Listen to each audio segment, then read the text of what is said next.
इमरान खान साहब से मुलाकात का दिन था। सोहेल अफरीदी साहब वज़ीर आला खैबर पख्तूनख्वा वो सारा दिन इंतज़ार करते रहे, लेकिन अडयाला जेल के हुक्काम ने भी दरवाजे नहीं खोले और वहाँ पे रावलपिंडी पुलिस बदस्तूर वहाँ पे तैनात थी और मुलाकात नहीं करने दी गई इमरान खान साहब के साथ। ना सिर्फ सोहेल अफरीदी साहब को बल्कि किसी भी मेंबर को, किसी भी रहनुमा को मुलाकात की इजाज़त नहीं मिली और यही कुछ मंगल के रोज़ हुआ। उनकी फैमिली मेंबर्स को भी नहीं मिली थी इजाज़त।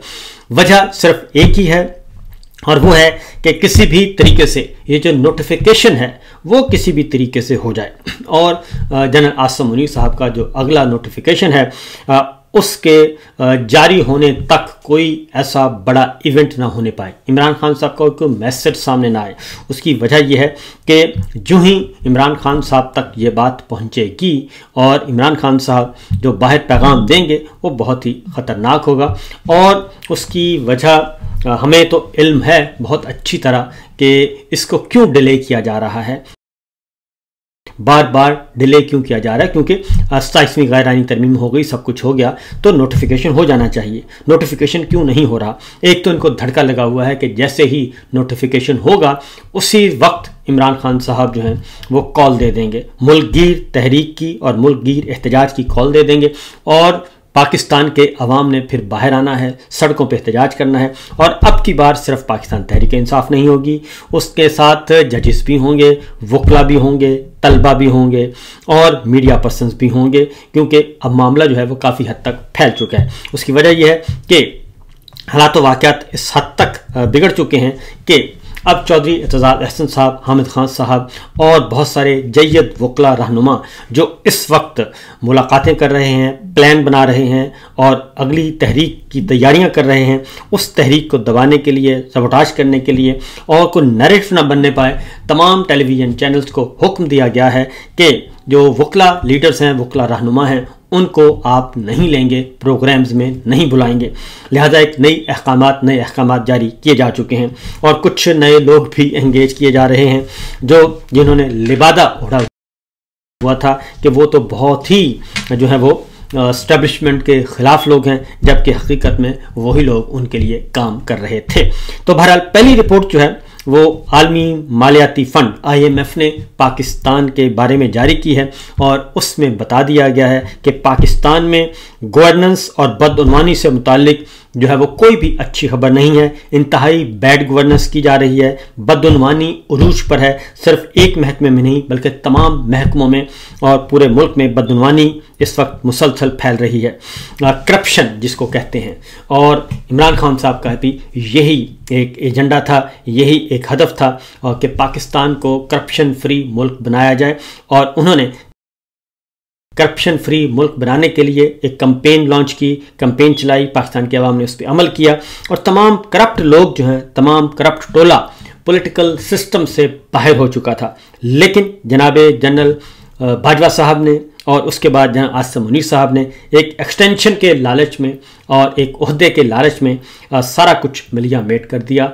और उन तमाम करप्ट टोले को दोबारा से इंस्टॉल कर दिया। अब IMF ये कह रहा है 15 नुकाती इस्लाहाती एजेंडा उन्होंने कहा कि जी फौरी तौर पे शुरू किया जाए और इस्लाहात जो हैं, इस्लाहात से पाकिस्तान की मईशत 5 से 6.5% तक ले जाई जा सकती है, जबकि इमरान खान साहब इस मईशत को 6.2% पे ऑलरेडी छोड़ कर गए थे जब उनको हटाया गया और 3.5 साल, पौने 4 साल हो गए हैं इमरान खान की हुकूमत को बरतरफ किए हुए। अभी तक नैब जो है कोई एक मुकदमा भी नहीं बना सकी किसी वज़ीर के ख़िलाफ़, किसी मुशीर के ख़िलाफ़, इमरान खान के ख़िलाफ़, सिवाय तोशा खाना के, जो कि वो भी एक लीगल और कानूनी तरीक़ाकार है और वो भी सिर्फ इमरान खान के ख़िलाफ़ तोशा खाना का केस चल रहा है, बुशरा बीबी के ख़िलाफ़। जबकि इस दौरान इतने तोहफे मौसूल हुए हैं, करोड़ा नहीं अरबा रुपए के जो तोहफे आ चुके हैं और वो तकसीम भी हो चुके हैं, बंदर बांट भी हो चुकी है, उस पर कभी किसी ने कोई तवज्जो नहीं दी और उनका कभी ऑडिट ही नहीं हुआ।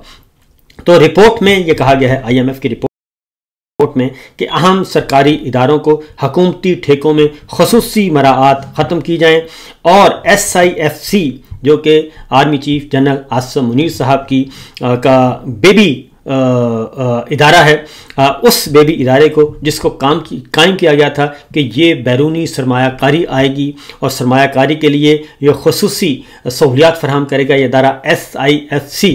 तो SIFC के बारे में भी IMF ने शदीद तरीन कंसर्न्स शो किए हैं और उन्होंने वाज़ेह तौर पर कहा है कि SIFC को जो छूट दी गई है कि SIFC के फैसलों में शफाफियत नहीं है और हुकूमत के मालियाती इख्तियारात पर सख्त पार्लिमानी निगरानी की सिफारिश की गई है। और SIFC को आपको पता है कि कोई पूछने वाला नहीं है और SIFC के तहत आर्मी चीफ आसिम मुनीर साहब ने यह दावा किया था कि $100 अरब की सरमायाकारी आएगी, तो $100 अरब की क्या, $1 करोड़ भी नहीं आया। IMF ने इंसदादे बदनवानी इदारों में इस्लाहात का कहा है कि वहाँ पे भी इंसदादे बदनवानी के जो इदारे हैं उनमें करप्शन है, ये बताया है। और गवर्नेंस बेहतर बनाने के लिए उन्होंने कहा है कि नुमायां मुआशी फ़ायदे हासिल हो सकते हैं अगर आप इन तमाम इदारों की को भी काबिले एहतसाब लेकर आएँ।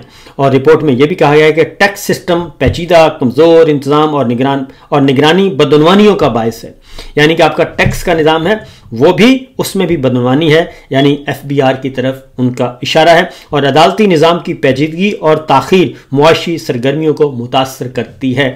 इससे आप और अंदाज़ा करें कि यही बातें की जा रही हैं कि जनाब अगर जिस मुल्क में अदलिया आज़ाद नहीं होगी, अदलिया में इंसाफ नहीं होगा और अदलिया इंसाफ नहीं दे सकेगी, वहाँ पे सरमायाकारी नहीं आती, सोशल जस्टिस नहीं होगा।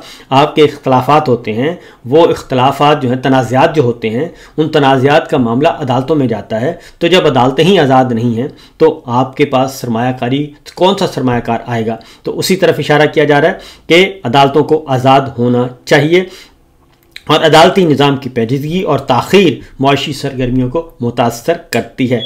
IMF ने SIFC की जानिब से सालाना रिपोर्ट फौरी जारी करने का मुतालबा किया है कि तमाम सरकारी ख़रीदारी 12 माह में ई-गवर्नेंस सिस्टम पर लाने की हिदायत की है। यानी SIFC की रिपोर्ट अभी तक जारी नहीं की गई, तो उन्होंने कहा 1 साल की रिपोर्ट, अपनी कारकर्दगी की रिपोर्ट जारी करें कि उसने क्या किया और इसके अंदर का निज़ाम क्या है। ये सारी रिपोर्ट जो है वो मईशत के इर्द गिर्द घूम रही है IMF की। और IMF ने एक और SIFC के इख्तियारात को उसने पूछा है, इख्तियारात, इस्तिस्ना और शफाफियत पर IMF ने बहुत सारे सवालात उठा दिए हैं और कहा है कि टैक्स टू GDP तनासब में कमी बदनवानी के खतरात की अलामत है। बजट और अखराजात में बड़े फ़र्क से हुकूमती मालियाती शफाफियत पर सवालात हैं। हुकूमती और ब्यूरोक्रेसी के ज़ेर असर अजला को ज़्यादा फंड्स मिले हैं। हुकूमती और ब्यूरोक्रेसी के ज़ेर असर अजला को ज़्यादा फंड्स मिले हैं, यानी जहाँ पे हुकूमती अरकान हैं और जहाँ पे तगड़े ब्यूरोक्रेट हैं, उनके ज़िलों में, उनके हलकों में बहुत ज़्यादा तरक्याती फंड्स जो हैं वो जारी किए गए हैं और इसमें इंसाफ नहीं बरता गया और जो यानी कि अकरबा परवरी की बुनियाद पे किया गया।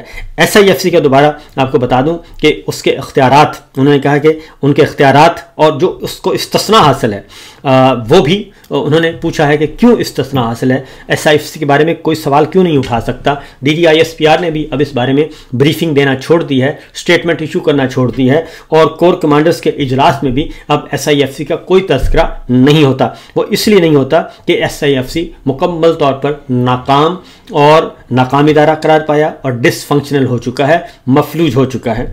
और रिपोर्ट में यह भी कहा गया है कि जनवरी 2023 दिसंबर 2024 नैब की 5.3 ट्रिलियन रुपए की रिकवरी जो है वो मईशत को पहुंचे नुकसान का कम हिस्सा है, यानी कि इससे कहीं ज़्यादा जो नुकसान हुआ है और जो रिकवर किया है वो बहुत कम है, और जबकि नुकसान बहुत ज़्यादा हुआ, करप्शन बहुत ज़्यादा हुई है।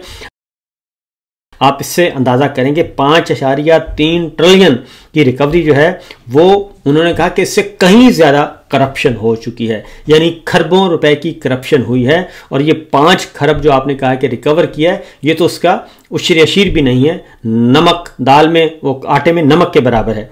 इसके साथ साथ उन्होंने कहा है कि अशराफिया अपने मफाद के लिए पॉलिसियों पर काबिज़ है और 2019 में चीनी बरामद की इजाज़त जाहिर करती है कि अशराफिया अपने मफाद के लिए पॉलिसियों पर काबिज़ है।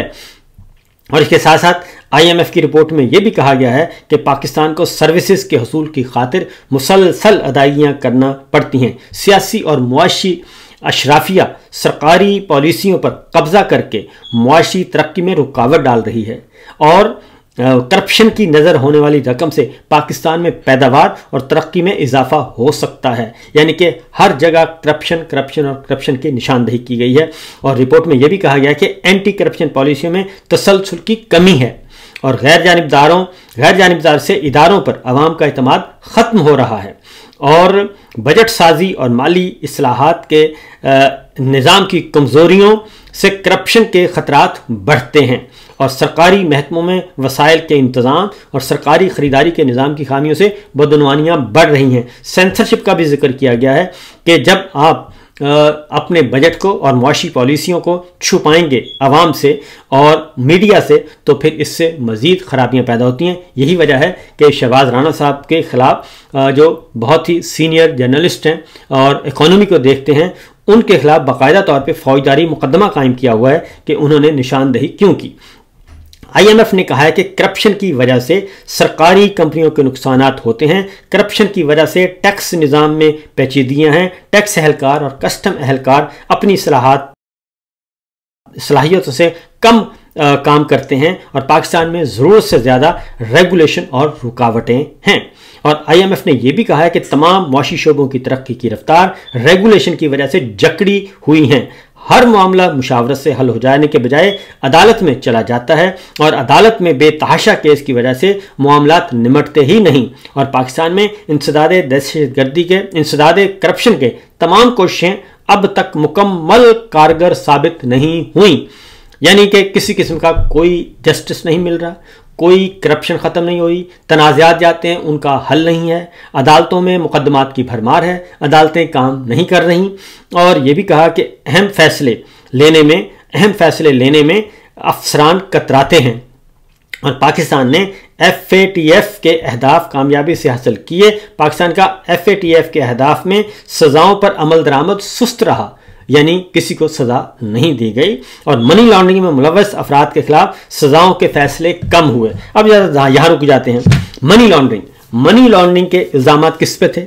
दोनों ख़ानदानों पे, जो सियासी ख़ानदान इस वक्त इंस्टॉल किए गए हैं, मुसल्लत किए, दोनों ख़ानदानों पे मनी लॉन्ड्रिंग के मुकदमात थे। जाली बैंक अकाउंट्स के मुकदमात थे, जाली अकाउंट्स पकड़े जा चुके थे। मुलाजमीन की जो 20,000, 30,000, 40,000 रुपए का मुलाजिम था, उसके अकाउंट्स में 4-4, 5-5, 7-7 अरब रुपए की जो ट्रांजैक्शन पकड़ी जा चुकी थी। मनी ट्रेल मिल गया था, बैंक स्टेटमेंट्स सारी की सारी रिकवर हो गई थी, वो सब कुछ हो गया था। और एक ने शहबाज शरीफ साहब के खिलाफ था, उनके फर्द जुर्म आयद होना था, और दूसरे उनके बेटे थे, उन पे भी फर्द जुर्म आयद होना था, और दोनों के फर्द जुर्म को रोका गया और एक को वज़ीर आज़म और एक को वज़ीर आला बनाया गया और उसके बाद फिर वो मुकदमात वापस ले लिए गए। ये IMF की रिपोर्ट कह रही है। इसी तरीके से जरदारी साहब के खिलाफ मुकदमात थे, वो मुकदमात भी आहिस्ता आहिस्ता वापस लिए जा रहे हैं या लिए जा चुके हैं। तो ये है, तोशाखाना का मामला था, जरदारी साहब के खिलाफ था, वो वापस, नवाज शरीफ साहब का मुकदमा वो पेंडिंग पड़ा है या वापस, गिलानी साहब के खिलाफ मुकदमा वापस या पेंडिंग पड़ा है। इसी तरीके से बेतहाशा मुकदमात जो हैं, चलते मुकदमात, वो वापस ले लिए गए या उनको होल्ड पे रख दिया गया है। ये रिपोर्ट उसकी तस्दीक कर रही है। इमरान खान हो, बाकी अपोजिशन हो, सबसे सब इमरान खान साहब यही बात कह रहे थे कि आप मुझे हटाना चाहते हैं हटा दें, लेकिन कम से कम इस टोले को तो कम से कम पाकिस्तान की कौम पर मुसल्लत ना करें, पाकिस्तान पे मुसल्लत ना करें। और अब IMF की जो है रिपोर्ट वो कह रही है। उसके बाद सरकारी खराजात में कमी के लिए बेशतर कोशिशें कामयाबी से मुकम्मल नहीं हुई। और ज़ाहिर है सरकारी खराजात कैसे कम हो सकते हैं? आप बुलेट प्रूफ गाड़ियों के लिए खराजात कर रहे हैं और आप निजी दौरों पे जाते हैं, निजी ज़रूरियात के लिए सरकारी दौरों पर जाते हैं और वहाँ पे सर्जरी होती है, प्लास्टिक सर्जरी हो रही है, डेकोरेशन हो रही है, रेनोवेशन हो रही है और ये सब कुछ किया जा रहा है और लंबे लंबे विज़िट किए जाते हैं, पूरा जहाज़ चला जाता है और जहाज़ पे पूरे यूरोप का सैर हो जाती है। तो ये सब कुछ हो रहा है, कभी जनेवा, कभी ब्राज़ील, कभी लंदन। आलमी मालियाती फ़ंड ने यह भी कहा है करप्शन के खात्मे के लिए कई इदारों में सलाहियत है ही नहीं। उसकी वजह सलाहियत इसलिए नहीं होगी कि जब आप खुद उनसे मिले हुए होंगे तो कैसे आप करप्शन ख़त्म कर सकते हैं। एडहाक बुनियादों पर फैसले किए जाते हैं। कई वजारतों में मौजूद अफसरान मुतल्लिका वजारत के उमूर की महारत ही नहीं रखते, लेकिन टैक्स निज़ाम में पेचीदगियाँ हुकूमती कमज़ोरी को जाहिर करती हैं और ये पाकिस्तान का अदालती शोबा जो है वो तंजीमी तौर पर पेचीदा हो चुका है। यानी कि जो आपने ये नए गुल खिलाए हैं 26वीं गैर आइनी तरमीम और फिर 27वीं गैर आइनी तरमीम, अदालतों के अंदर एक अदालती निज़ाम बनाया जा रहा है, ये सब कुछ किया जा रहा है जनाब। ये तो है मामला अपनी जगह पे मौजूद।